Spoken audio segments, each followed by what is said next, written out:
Jewish Boy Calls His Mother presents The World's Greatest Challah, or Ettie and Chanie's Mishap, by Zalka Engster. A note before we begin. This story was baked with love, like a warm loaf of challah. It was inspired by a classic tale called The Duchess Bakes a Cake, a favorite childhood story of Zalka, who read it repeatedly when she was little. Now all grown up, she dreams of creating joyful stories with a Jewish flavor, full of fun, imagination, and mitzvot. So come along, roll up your sleeves, tie on an apron, and join us on a delicious adventure in challah baking, where anything can happen, especially if you use too much yeast. Let's begin. The world's greatest challah, Ettie and Chanie's mishap. Ettie and Chanie helped their mother bake challah for every Shabbos, every Thursday afternoon. They loved washing their hands with warm water and sudsy soap, scrubbing between each finger until they sparkled.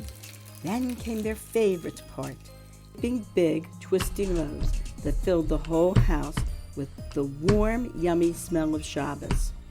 Right before they shaped the dough, Ima would always take a small piece, lift it high, and say the bracha for Lahafrish Challah. One week, Ettie asked, "What does that mean again?" Ima smiled. "It means we're doing a mitzvah, separating a little piece of dough, just like the Jewish people gave to the Kohanim in the Beis HaMikdash. It's like giving a tiny gift back to Hashem." The girls nodded, wide-eyed. Even the dough got to do a mitzvah. One sunny Thursday, Ima called, "Girls, I need to run to the store.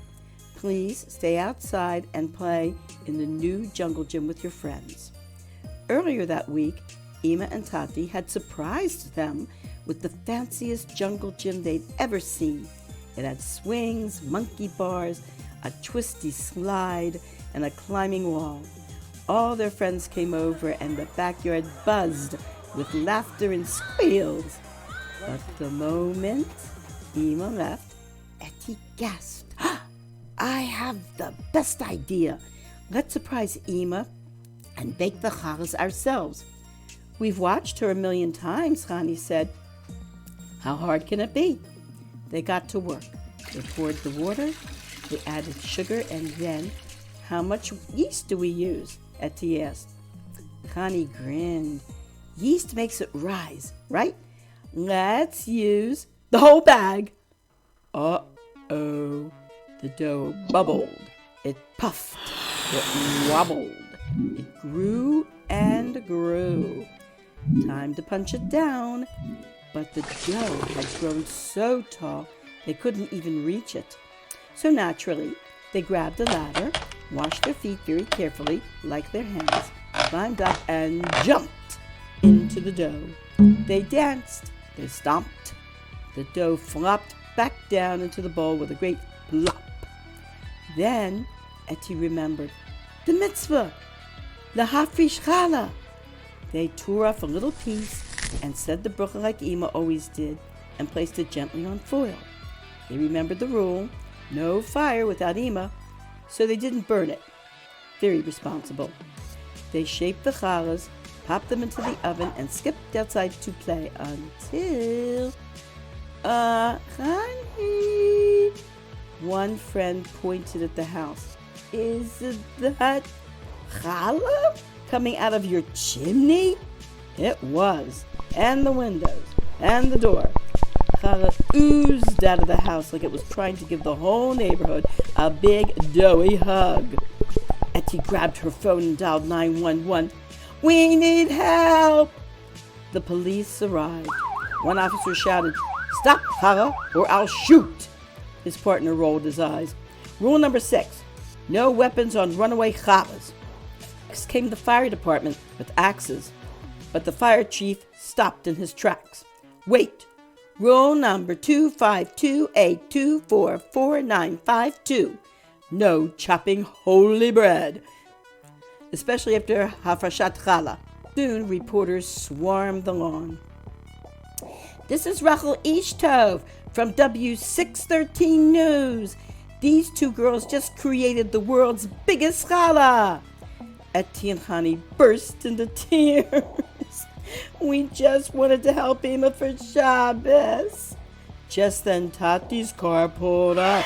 Ima stepped out behind him. Their eyes went wide. What happened here? Tati asked. We wanted to surprise you. Chanie sniffled. Well, Ima said, arms crossed. You certainly did. Then a small voice piped up from the crowd. Why don't we do nitilat yadayim and eat it? Everyone, police, firefighters, neighbors, news crews, rushed to wash their hands and say the bracha. Hamotzi lechem min haaretz. And together, they ate the challah until no bite was left. Well, almost. Back inside, the house looked like a dough storm had passed through. Ima gave the girls a look. You know where the broom is, she said. Just as they reached for the vacuum, they heard squeak, squeak. Birds flew in through the open windows and gobbled up every last crumb. After baths and pajamas, Ima smiled that night as she pulled out a fresh mixing bowl. Time to make more challah, she said, holding up the yeast. This time, just 1 tablespoon, okay? Ettie and Chanie nodded. And we'll keep our feet out of the bowl.